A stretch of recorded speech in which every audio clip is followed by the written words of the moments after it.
Olá, seja muito bem-vindo ao programa do Conselho Federal da Ordem dos Advogados do Brasil. Veja os destaques de hoje. OAB sai em defesa das cotas raciais durante julgamento no Supremo Tribunal Federal. Presidente da Ordem critica poder amplo de juiz previsto em projeto de lei durante audiência no Senado. Ordem dos Advogados do Brasil vai auxiliar trabalhos da CPI do tráfico de pessoas. Sede da OAB é palco de mobilização nacional dos Ministérios Públicos de Contas. E ainda, a Advocacia Brasileira prestigia a posse da nova diretoria do TRF da Primeira Região. Você vê tudo isso e muito mais agora no programa OAB Nacional.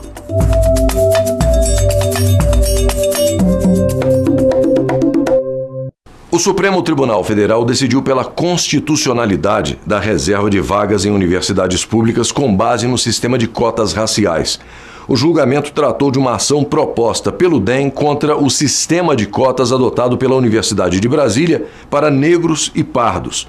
Na avaliação da Ordem dos Advogados do Brasil, a decisão do STF proporcionou o resgate de um débito histórico do país para com a raça negra. A decisão foi unânime. Os ministros do Supremo Tribunal Federal reconheceram a constitucionalidade do sistema de cotas raciais para ingresso em universidades. Todos acompanharam o voto do relator, ministro Ricardo Lewandowski, que se pronunciou favorável às cotas e julgou improcedente a arguição de descumprimento de preceito fundamental de autoria do Partido Democratas. A ADPF 186 foi ajuizada em julho de 2009, quando a Universidade de Brasília adotou critérios raciais para o ingresso de alunos na universidade, pelo sistema de reserva de vagas. Os atos administrativos e normativos questionados determinaram a reserva de 20% do total das vagas oferecidas pela universidade a candidatos negros e pardos. O tema é polêmico e foi debatido em audiência pública realizada em março de 2010. Agora, a discussão sobre a constitucionalidade ou não da reserva de vagas em universidades públicas a partir de critérios raciais aconteceu no Supremo Tribunal Federal. Esse foi o primeiro julgamento plenário na gestão do ministro Aires Brito. Já no primeiro dia de sessão, o presidente nacional da OAB ocupou a tribuna do STF e ressaltou a importância do julgamento para promover o resgate de um débito histórico com a raça negra no país. A Constituição que eu leio, a Constituição que prega a paz, que prega a pacificação social. É diferente, certamente, da Constituição que é lida pelos requerentes. Esse foi o objetivo maior do Constituinte, ao destacar no preâmbulo da Constituição o enunciar como um propósito do Brasil, ou daqueles que estavam outorgando a Constituição, ter uma sociedade fraterna, pluralista e sem preconceitos. E dentro dos princípios fundantes, foi mais além no artigo 3º, e de uma forma muito clara, diz que é fundamento da República construir uma sociedade livre e justa e solidária e promover o bem de todos sem preconceito de origem, raça, sexo, cor e quaisquer idade e quaisquer outras formas de discriminação. E vai mais além no caput do artigo 5º, que diz que todos são iguais perante a lei, sem distinção de qualquer natureza. O presidente da Ordem dos Advogados do Brasil também apresentou dados do IPEA, Instituto de Pesquisa Econômica Aplicada. Um trabalhador negro ganha, em média, metade do que um trabalhador branco. O percentual de negros abaixo da linha de indigência é 2,5 vezes maior do que o percentual de brancos. A população negra pobre é quase 70% dos pobres. A população negra indigente é 71% do total de indigentes neste país. São dados colhidos a partir de pesquisas do IPEA.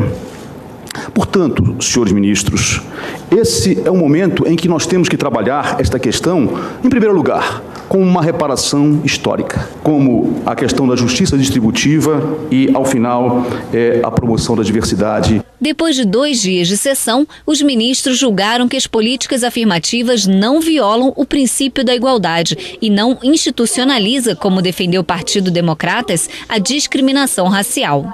Com isso, a Suprema Corte deu o aval para que universidades brasileiras reservem vagas para negros e índios em seus processos seletivos. Quem saiu ganhando com a decisão foram os alunos cotistas. Natália Machado diz não ter encontrado dificuldades para conseguir uma bolsa, mas disse sentir na pele o que é ser discriminada por causa da cor. Desde criança a gente passou por uma série de situações vexatórias por carregarmos um corpo que simboliza uma ascendência africana e uma desvalorização, uma coisificação por parte da sociedade brasileira. Isso não é conceitual, é lógico que eu não sabia falar isso quando eu era criança e quando eu era adolescente, mas eu sabia isso na pele. Então, sistema de cotas para negros, no começo me incomodou. Por quê? Uma reserva de vagas, um vestibular diferenciado, onde negros concorrem com negros. Cota é isso, as pessoas falam que são contra, mas não sabem nem o que é. É uma concorrência específica, um percentual de vagas que é reservado para concorrência específica de determinado segmento. Se só negros concorrem, só negros vão entrar, apenas os que passarem no vestibular. É óbvio, é um piso de acesso mínimo, né? Assim, negros vão entrar porque não estavam entrando. Não estavam entrando por quê? Porque não são bem preparados? Não. Independente se você estudou em boas escolas ou não, por você viver num país que em todas as instâncias da sua vida material e simbólica desvaloriza pessoas com as características que nós temos, a gente chega na hora do vestibular em desvantagem. Não é uma questão de conteúdo, nem de capacidade objetiva. Então essas coisas todas, lógico que eu não tinha esse conceito, mas eu sabia por causa da minha vida. E aí eu falei, então esse sistema é para mim. Fui lá, me inscrevi. Não é difícil, é para quem é, não tem negação, não tem dificuldade para acessar o sistema de cotas para quem ele é de direito. Aluna cotista da UNB, hoje graduada em antropologia, Natália se emocionou ao presenciar de perto o resultado proclamado pelo Supremo Tribunal Federal. Eu espero que seja inaugurado no Brasil uma tradição de direitos e políticas públicas que realmente espelhem a mentalidade e as necessidades dos mais diversos grupos sociais, culturais, das mais diversos tipos de mentalidade que compõem a sociedade do Brasil. É muito conceitual, é muito vazio falar que nós somos uma sociedade multicultural se essa multiculturalidade não se espelha na construção das leis, dos dispositivos que organizam a nação de forma concreta. O resultado objetivo da exclusão simbólica é a miséria. O resultado objetivo da inclusão simbólica é um panorama de maiores riquezas, inclusive no plano material, para todo mundo. Para o presidente nacional da OAB, deve-se estabelecer uma igualdade material entre negros e brancos, que diz respeito aos fatos da vida. O direito constitucional deve ser utilizado em favor da sociedade, estabelecer uma igualdade material. E a igualdade material não é aquela igualdade formal da Constituição. A igualdade material diz respeito aos fatos da vida. Por isso, os fatos demonstram, as pesquisas demonstram que, historicamente, o negro não teve as mesmas oportunidades do que nós brancos. Por isso, é necessário que haja essa reparação. As políticas afirmativas são essenciais para a igualdade no nosso país.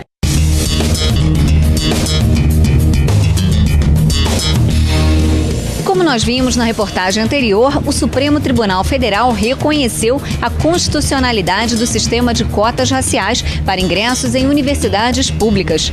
Mas e os universitários? O que pensam a respeito disso? É o que nós vamos saber agora. O que eu acredito sobre o uso das cotas é que ela não pode ser uma medida permanente, sabe? É uma coisa que vai gerar uma dependência, vai gerar um vício mesmo em relação a isso.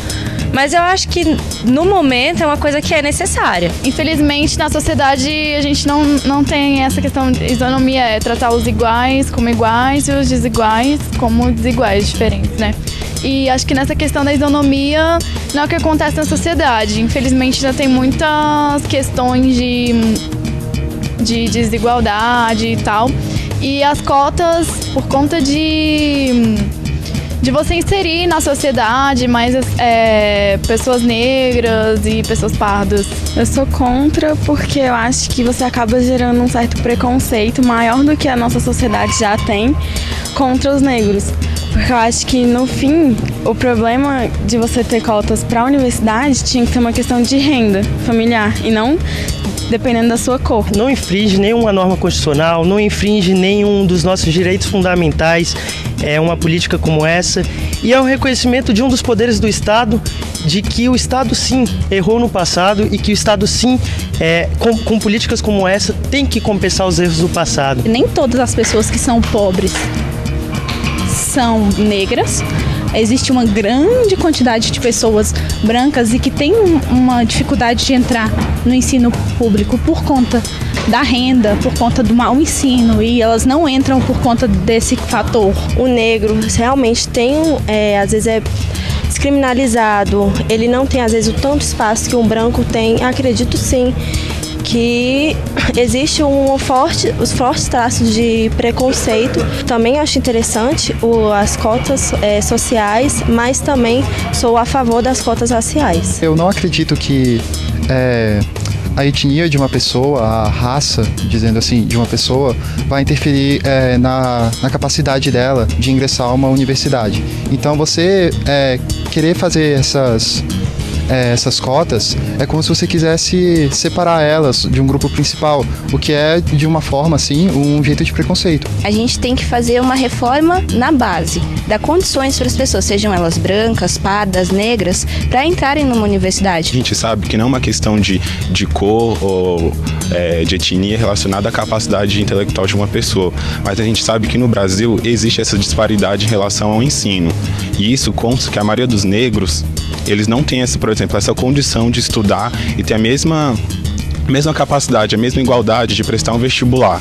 Então eu acho que realmente as cotas, ela ameniza essa situação e promove essa igualdade educacional no Brasil. Camila Xavier, para Blitz da OAB.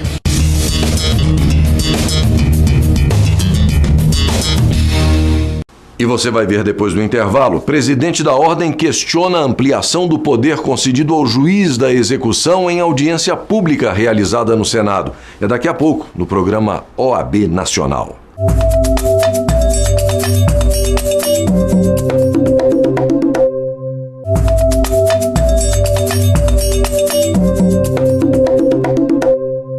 A Ordem dos Advogados do Brasil esteve presente na audiência pública realizada pela Comissão de Assuntos Sociais do Senado para debater o projeto de lei que acrescenta dispositivos à consolidação das leis do trabalho, a fim de tornar mais rígido o cumprimento das sentenças e a execução de títulos extrajudiciais.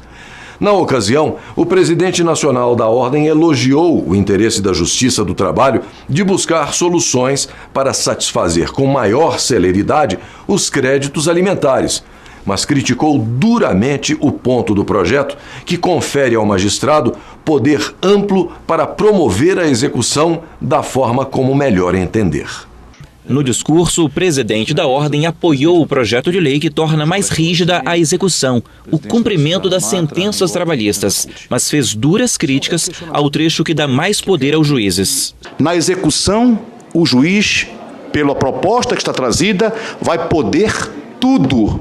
Ele pode, no curso da execução, mudar o próprio rito da execução, porque caberá a ele escolher como ela deve ser encaminhada.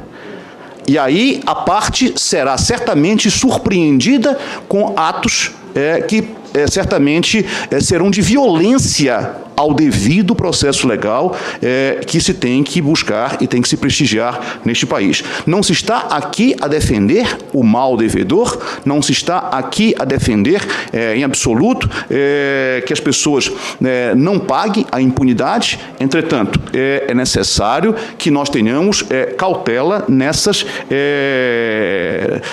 inovações. Especialista no assunto, ele disse também que a Justiça do Trabalho é a mais estruturada do país e afirmou que o ideal é liquidar a sentença imediatamente, como já ocorre no Tribunal Regional do Trabalho da 8ª Região, com sede no Pará. A maioria dos processos na Justiça do Trabalho, eles não são liquidados com a sentença. Ou seja, o juiz profere uma sentença onde ele reconhece os direitos do devedor, do credor, mas não diz o quanto, não quantifica qual seria este valor. Alguns poucos tribunais do trabalho no Brasil já passaram a adotar, senador, isso poderia ser um grande avanço, a obrigatoriedade da sentença liquidada pela própria Secretaria da Vara, que tem calculistas, na sua maioria contadores, que podem fazer este cálculo e já de uma forma clara, quando o juiz der a sentença, ele reconhece qual é o quantum. Porque o que se perde tempo na Justiça do Trabalho, ou no processo do trabalho, na execução trabalhista, é com as idas e vindas dos cálculos na execução. E aí o que acontece? Em alguns estados da federação, se instituiu a peritagem. E o que é a peritagem? A justiça não faz o cálculo, por dizer que não tem estrutura. E aí designa um perito para elaborar esses cálculos, um perito contador. E esse perito é quem vai fazer esses cálculos, que depois serão examinados por uma parte ou por outra. E nisso se perde um tempo muito grande, às vezes anos, apenas para discutir a quantificação do valor devido ao devedor. Portanto, se nós tivéssemos a possibilidade de obrigar a Justiça do Trabalho de liquidar as sentenças imediatamente, a execução iniciaria em seguida, senadora Ana Amélia, senador Cacildo. No prazo de 48 horas, o juiz já teria feito o cálculo, prolatada a sentença, não houve recurso, em 48 horas ele inicia a execução. Ainda que ele não inicie a execução em 48 horas, porque a parte contrária recorreu à decisão, que é um direito que ela tem. Na Justiça do Trabalho, e isso aí é um exemplo para todos nós, nenhum recurso tem efeito suspensivo. Ou seja, a parte pode, através de uma carta de sentença, executar provisoriamente a decisão. E o que significa isso? Que ela pode, naquele momento, num período de 90 dias, que um processo deve levar 6 meses no máximo para fazer o julgamento de uma sentença. Ela pode, em seguida, já apreender e garantir o seu crédito com a apreensão de um bem do devedor ou a penhora de um bem do devedor, ou de um recurso, etc., que isso poderá ser feito. A audiência na Comissão de Assuntos Sociais do Senado reuniu ainda o diretor executivo da Central Única dos Trabalhadores e os presidentes da Associação Nacional dos Magistrados da Justiça do Trabalho e do TST, o Tribunal Superior do Trabalho. O ministro João Oreste Dallazen classificou a execução como ponto de estrangulamento do processo trabalhista e apresentou números. A execução trabalhista, senhoras e senhores, é morosa e ineficaz. E nós precisamos dispor de mecanismos, de meios de coerção do devedor que possam compeli-lo muito mais prontamente à satisfação do crédito consubstanciado no título executivo. Os mecanismos, os meios de coerção de que hoje dispomos são insuficientes, insatisfatórios e, como demonstram as estatísticas, em 2010 nós tínhamos os seguintes números. Percentual da taxa de congestionamento da Justiça do Trabalho em 2010 era de 69%, senadora Ana Amélia, e foram os números oferecidos por ocasião do projeto, mas esses números ocultavam um dado que agora, com a formação do Banco Nacional de Devedores Trabalhistas, por conta do projeto que instituiu a certidão negativa, agora nós podemos levantar este acervo na plenitude. E constatamos milhares de processos na fase que se chama arquivo provisório. Processos em execução, em que o devedor não foi encontrado, em que bens não foram encontrados do devedor, enfim, em que as diligências tendentes à cobrança do crédito não foram bem-sucedidas e que estavam dormitando nas secretarias das varas. Dados que foram questionados pelo presidente da OAB. Há uma preocupação muito grande desses números. O que é débito do poder público? Precatórios. É algo que se precisa investigar. Até porque nós sabemos que hoje o maior cliente das justiças brasileiras é o poder público. Me parece que é importante haver esse desdobramento para que se saiba o quanto é de responsabilidade do poder público e o quanto é de responsabilidade do particular. 2. Execuções em que o INSS é autor. E por quê? A Justiça do Trabalho hoje, pela emenda constitucional 45, ela de ofício faz a execução trabalhista em relação às contribuições previdenciárias. Muitos desses processos, desses números, podem dizer respeito a essas execuções em que o INSS é o credor. 3. Há um outro aspecto que aí também está em debate no TST, que é a questão da terceirização dos serviços, sobretudo em relação ao poder público. Tenho dados, ainda que não completos, que só aqui no Distrito Federal, a Justiça do Trabalho da 10ª região tem quase que 70% de demandas envolvendo terceirizados que prestam serviços ao poder público. Talvez a questão possa ser resolvida a partir de uma disciplina melhor da terceirização e não em relação à execução trabalhista em si. E, por último, quero crer que também seria importante do TST disponibilizar esses dados para a formação do convencimento desse colegiado, o número de processos, em termos de percentual, etc., que são resolvidos em primeira instância. Não dispomos ainda de estatísticas precisas sobre o número de processos resolvidos em primeira instância. Vamos aprimorar essa estatística. A ordem abraça, reconhece a importância, sabe que efetivamente o processo do trabalho precisa se modernizar, o trabalhador não pode ficar refém dos maus pagadores na Justiça do Trabalho. Entretanto, o preço que se vai pagar por isso é um preço que precisa ser mensurado. A segurança jurídica, o devido processo legal, que é um cânone de todas as democracias modernas do mundo, ele não pode ser atropelado em razão dessa efetividade ou dessa celeridade que se busca como se propõe nesse projeto. E o presidente nacional da OAB também criticou a proposta de emenda constitucional aprovada na Comissão de Constituição e Justiça da Câmara dos Deputados, que permite ao Congresso Nacional vetar decisões do Poder Judiciário. Para Ofir Cavalcante, a proposta viola uma cláusula pétrea da Constituição ao interferir na separação dos poderes. Ele declarou que esse projeto cria sério conflito entre os poderes, pois o judiciário não pode ser objeto de controle do legislativo. Ainda segundo Ofir, se o projeto for aprovado, haverá um desequilíbrio em prejuízo da sociedade. O texto da PEC agora vai ser discutido em uma comissão especial antes de ser levado ao plenário da Câmara para a votação dos deputados. E nós vamos fazer uma breve pausa para o intervalo, mas a seguir você confere: Ordem dos Advogados do Brasil vai auxiliar trabalhos da CPI do tráfico de pessoas. E ainda, sede da OAB é palco de mobilização nacional dos Ministérios Públicos de Contas.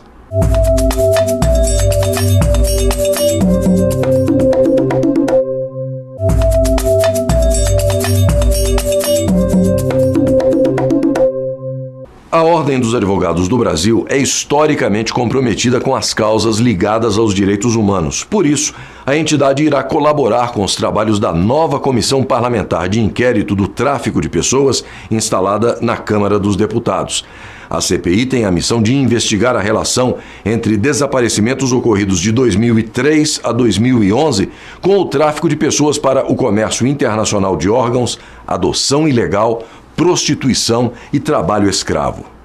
A comitiva de deputados pediu apoio à OAB e sugeriu uma parceria entre a CPI e a Ordem dos Advogados. Os 7 parlamentares que foram à reunião afirmaram que o Brasil é o 5º país com mais registros de tráfico de pessoas no mundo. Enfatizaram a intenção de mapear as rotas à exploração e sugerir leis mais rigorosas. É uma situação muito grave, nós precisamos, primeiro, fazer o bom enfrentamento disso, melhorar a legislação brasileira, que ainda é muito frágil, até porque esse crime não era tão presente como é hoje, e mais do que isso, nós precisamos dar conhecimento à sociedade da gravidade, da escala, da complexidade e, sem dúvida alguma, a nossa visita hoje aqui ao presidente Ofir da Ordem dos Advogados do Brasil é para buscar a Ordem como parceira, porque a Ordem tem tradicionalmente um histórico de militância nessas causas de afirmação da cidadania, da democracia no Brasil, além de ter núcleos de direitos humanos praticamente em todas as suas seccionais espalhadas pelo Brasil inteiro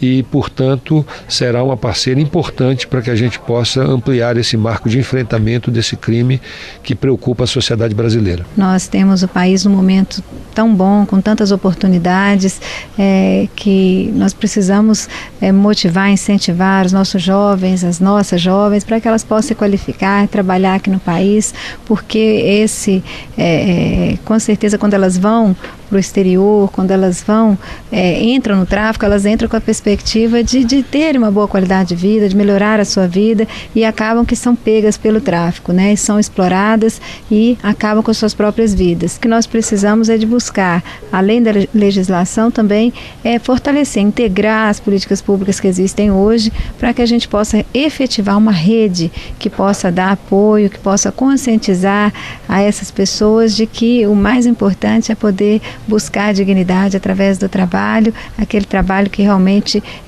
tenha condições de dar integralidade à sua dignidade. O presidente da OAB, Ofir Cavalcante, colocou as comissões de direitos humanos, tanto do Conselho Federal como das seccionais, à disposição da CPI e afirmou que é preciso criar uma política nacional de combate ao tráfico de pessoas. Nós temos que ter uma visão de Estado muito maior do que meramente aquilo que os nossos olhos podem alcançar. Há muitas situações por trás de tudo isso, há gente ganhando dinheiro com tudo isso, há o tráfico de drogas por tudo isso, atrás de tudo isso. Portanto, é necessário que haja uma política nacional de combate ao tráfico de pessoas, que envolva o poder público, que envolva o legislativo, que envolva a sociedade brasileira. E nesse sentido, a comissão é muito bem-vinda, a ordem vai contribuir dentro de vários aspectos, com a montagem de um arcabouço jurídico para combater isso, vai contribuir também com a sua experiência no dia a dia em todas as subseções da OAB, onde se depara com situações dessa natureza. Portanto, esse é um momento que parlamento e sociedade estão juntos dentro de uma mesma perspectiva. E eu fico muito feliz que isso esteja acontecendo, já que a sociedade que é a grande destinatária do trabalho que realizam os deputados. A sede do Conselho Federal da OAB, em Brasília, foi palco da mobilização nacional dos Ministérios Públicos de Contas. O evento serviu para defender a importância da autonomia administrativa e da independência funcional dessa categoria, considerada fundamental para o avanço e a consolidação do Estado democrático de direito no país. Os procuradores querem autonomia. Reunidos em Brasília, os integrantes do Ministério Público de Contas lembraram que a instituição é independente do Tribunal de Contas em apenas 3 estados: Alagoas, Pará e Roraima. Em todos os outros, a relação, segundo eles, é mais próxima do que deveria. Nós não podemos nos conformar e manter esse status quo. Quando, para exercer minimamente o nosso munus, precisamos pedir ao presidente do Tribunal de Contas, junto ao qual atuamos, desde simples material de expediente, como papel, clipes, passando por espaço físico, servidores, veículos, etc., ficando sujeitos aos humores do presidente do Tribunal de Contas, pois fica a seu livre talante conceder ou não o que pedimos. O Ministério Público de Contas quer independência funcional, administrativa e financeira, já que fiscaliza tanto os tribunais de contas estaduais como o da União. Na Ordem dos Advogados, a reivindicação teve apoio. Não se pode falar em Estado Democrático de Direito sem contraditório, sem fiscalização livre, e é isso que nós estamos aqui a defender. A consolidação da democracia, a compreensão que a coisa pública é minha, é de todos nós, ela é coletiva e tem que ser fiscalizada coletivamente. Mas mais que isso, o abstrato não se move. O abstrato é genérico, precisa da ação concreta dos homens. E o homem que concretiza essa fiscalização, nós demos o nome de Ministério Público. A autonomia também se justifica em números. Nas contas dos procuradores, 53 dos 240 conselheiros estaduais são investigados e as suspeitas vão de nepotismo ao desvio de dinheiro público. Para o presidente da OAB, a separação pode dar mais transparência às contas públicas. A presença do Ministério Público de Contas, ela é importante para dar equilíbrio, porque, como dizia Maquiavel, todo aquele que detém o poder tende a abusar. E o que se tem visto historicamente é que os tribunais de contas, é claro que não são a maioria, mas na sua grande parte, uma boa parte, eles tendem a abusar, porque não são fiscalizados por ninguém. Se dizem fiscalizados pelo Legislativo, entretanto, na prática não são.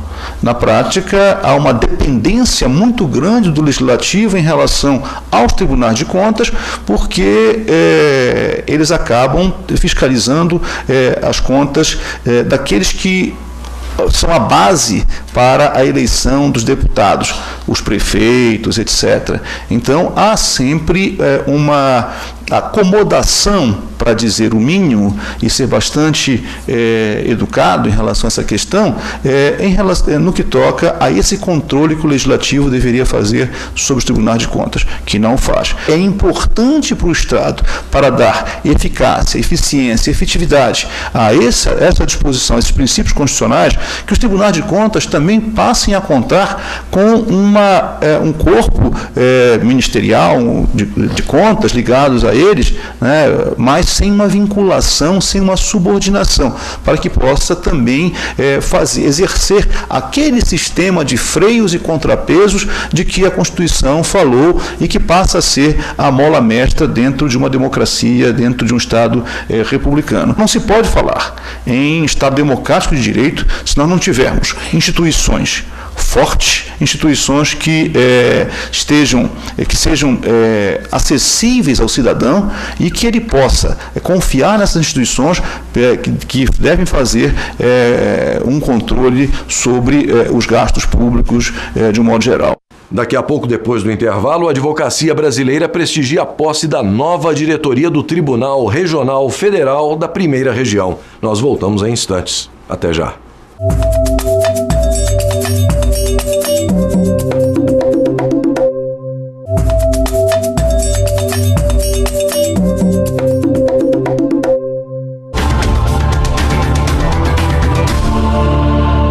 O direito às sucessões é uma solução que a lei inventou para poder dar destino aos bens de pessoas que falecem. Quando uma pessoa morre, para o direito ela desaparece. Fora a parte a religião que pensa diferente, para o direito uma pessoa morta não é mais uma pessoa.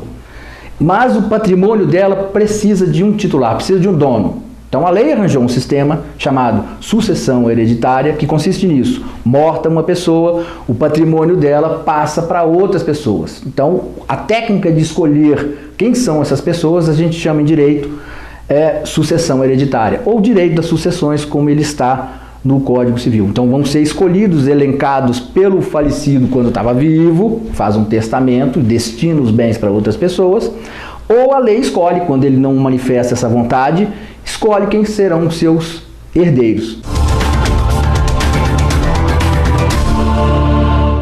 A principal demanda surge quando alguém falece. Tem sempre um começo fundado numa morte. Então, por isso, a primeira impressão do direito do trabalho, do direito das sucessões é ruim, porque você lida com o que acontece logo após a morte. Família tumultuada, as pessoas preocupadas, tristes, entristecidas com o falecimento, o passamento da pessoa que é amada, mas agora precisa continuar a vida. O show deve continuar, o show da vida. E aí, agora entra o profissional do direito para atuar e dar destino, fazer chegar às pessoas regularmente o patrimônio da pessoa morta. É interessante porque serve de consolo às vezes e às vezes é traumático, porque lida com um momento muito frágil. Mas é indispensável. Todos passamos por isso. Quando eu digo todos, estou falando todos que temos patrimônio. O estudante que pretende seguir essa área, ele precisa se preocupar com duas coisas. Primeiro, de conhecer a legislação. Isto é uma bíblia para o profissional da área. Muda sempre, agora com o Código de 2002 mudou bastante. Então, estar a par da legislação para passar a informação correta. A recomendação que eu dou é leitura, leitura, leitura. E do lado disso, um trabalho psicológico. Tem que ter psicologia para tratar com a família. A família está fragilizada, perdeu o ente querido e vão surgir agora vaidades e interesses por causa de dinheiro. Saber lidar com isso é importante. Então, um pouco de psicologia é fundamental. Os mais novos precisam aprender com os mais velhos. Isso a gente aprende com a prática. A Ordem dos Advogados do Brasil esteve presente na sessão solene de posse da nova diretoria do Tribunal Regional Federal da Primeira Região. A cerimônia foi realizada na sede do tribunal, localizada na capital federal. A mesa diretora foi composta pela Corregedora Nacional de Justiça, a ministra Eliana Calmon, o deputado federal Paz Landim, o procurador-chefe da Procuradoria Regional da República da Primeira Região, Juliano Baioche Vila Verde de Carvalho, e o presidente nacional da Ordem dos Advogados do Brasil, Ofir Cavalcante. Para ocupar o cargo de presidente do maior tribunal regional do país, foi empossado o desembargador federal Mário César Ribeiro. Declaro empossado no cargo de presidente do Tribunal Regional Federal da Primeira Região o excelentíssimo senhor desembargador federal Mário César Ribeiro, a quem transmito o grande colar do mérito judiciário ministro Nelson Cumbria, símbolo da presidência do tribunal, e passo a condução dos trabalhos.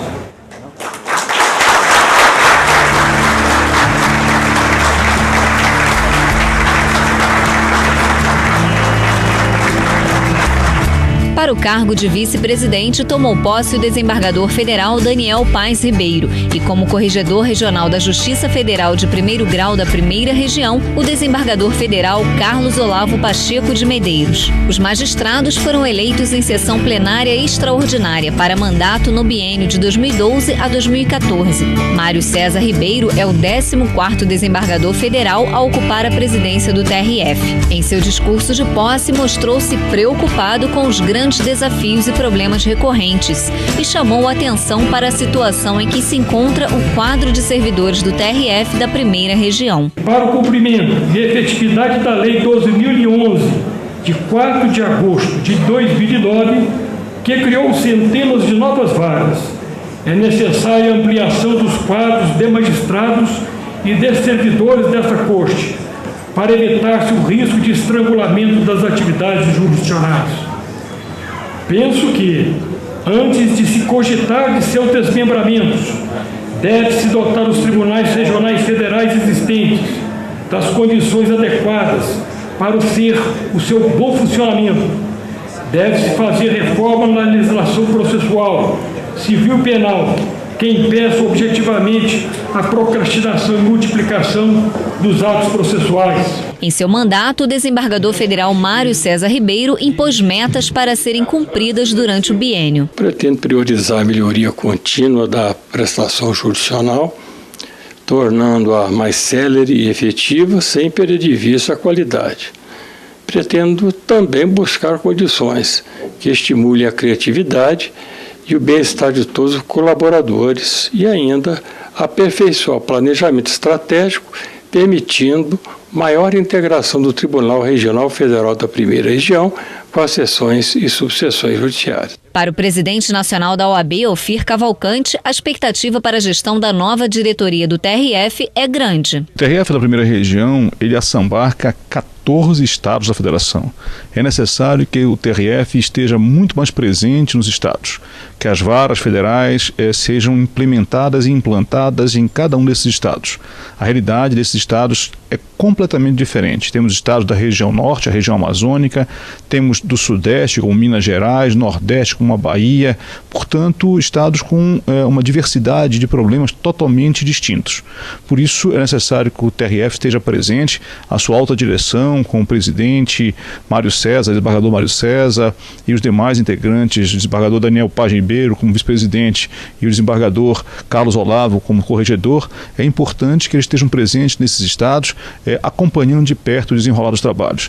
A OAB, por seu turno, em cada um desses estados, estará pronta para interagir com a Justiça Federal no sentido de que haja mais agilidade na Justiça. Nós temos um problema muito sério que é dos juizados especiais, que estão emperrados cada vez mais. Se tornaram umas varas imensas e não atingindo o objetivo principal, que era de chegar rapidamente ao cidadão e de dar uma solução mais rápida ainda para as demandas que foram levadas, demandas de pequeno porte. Por isso, é necessário que se implemente e se efetive o funcionamento desses juizados. E hoje nós ficamos por aqui, mas na semana que vem nós estaremos de volta com mais um programa OAB Nacional. Um abraço a todos e até o nosso próximo encontro.